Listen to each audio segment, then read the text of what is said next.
It is Thursday morning and we like to get our teeth into some news stories and some topics, get some of your thoughts on them as well. And loads of you through this morning's show have been getting in touch with different thoughts about this story, which relates to a secondary school in Coggeshall. Now, they were planning to ban skirts. This is Honeywood saying they're holding off from making the change now after a bit of a backlash when they first announced it. Now, the school had said that pupils would only be able to choose between trousers or black knee-length tailored shorts from September. But as I mentioned, there's been quite a reaction from some, and some of that has come on social media as well. So the school has said, actually, we'll put a pause on these changes to uniform policy for the moment, just while we consult a bit more with parents. Your thoughts welcome on it, 0800 111 40 41. You can text or WhatsApp as well. Let's bring in Dr. Lucy Rycroft-Smith. Lucy is from the University of Cambridge and also the author of The Equal Classroom, Life-Changing Thinking About Gender. Morning to you, Lucy. Good morning. Morning. Now, this isn't the first school to look at doing something like this, or indeed doing something like this. Won't be the last, I'm sure. What do you think about it?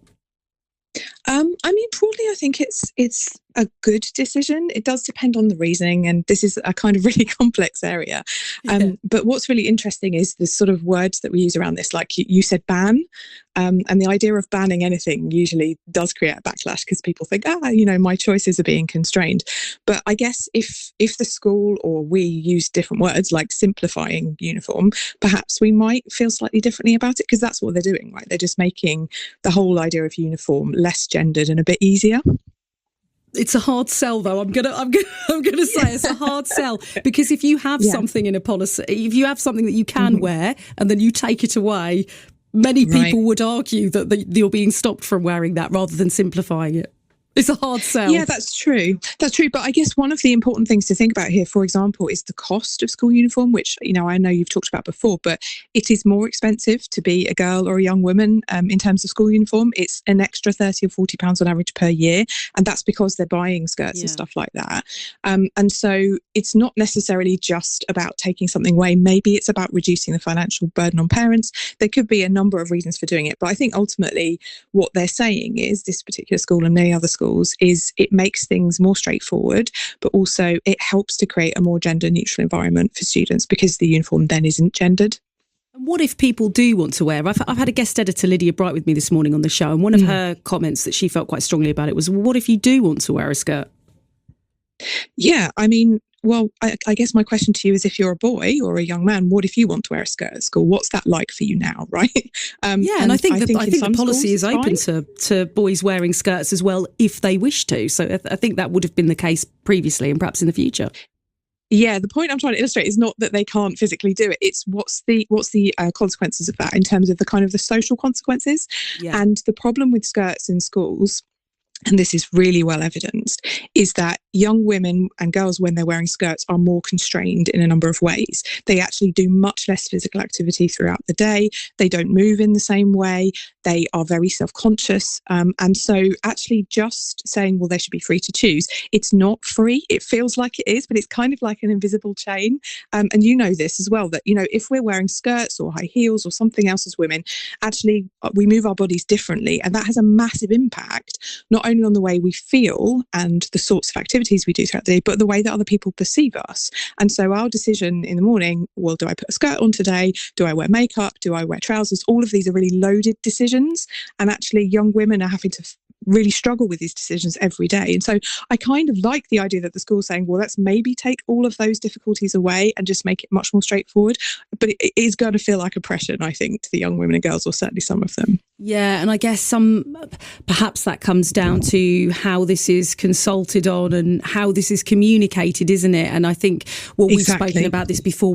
I was speaking about this earlier. Anything to do with school uniform is very divisive, and lots of people have very strong opinions, different opinions, but they're all very strong opinions, and they're on social media, and it's quite difficult to get a consensus. But communication, I suppose, is key, isn't it?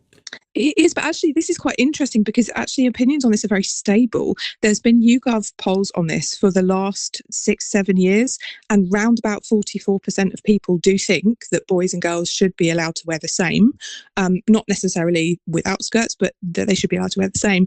And most people do support gender neutral uniform policies, actually, when you ask them. The issue is, it's kind of, as you said, if you have something and then you take it away, most people's instinctive response to that is, well, that feels like a bad thing. And so it's just trying to get past that and have the conversations, the really important conversations with parents. And it's very difficult to do that as a school because, as you say, you get some very loud, strong voices, and you're trying to appease everyone, and you can't please everybody.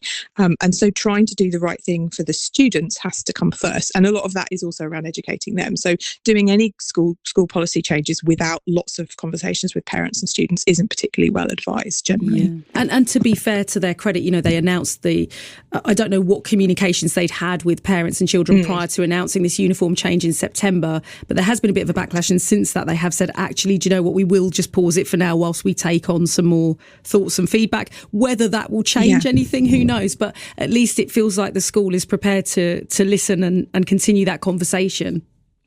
Well, exactly. And someone has to be first. This is what I always say. If we want to affect change, and one of the most important ways to change the way that we treat young women and girls at school is through uniform.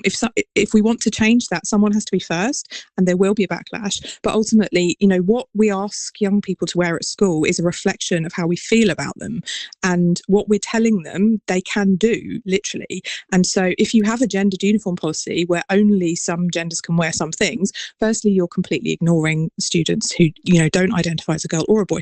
But also you're telling girls from the very beginning and all the way through school, they're different to boys. They should move differently. They should act differently. We have different expectations, and we really need to start tackling that. Lucy, fascinating chatting to you. Thank you for coming on. Dr. Lucy Rycroft-Smith, who is from the University of Cambridge, author of The Equal Classroom, Life-Changing Thinking About Gender.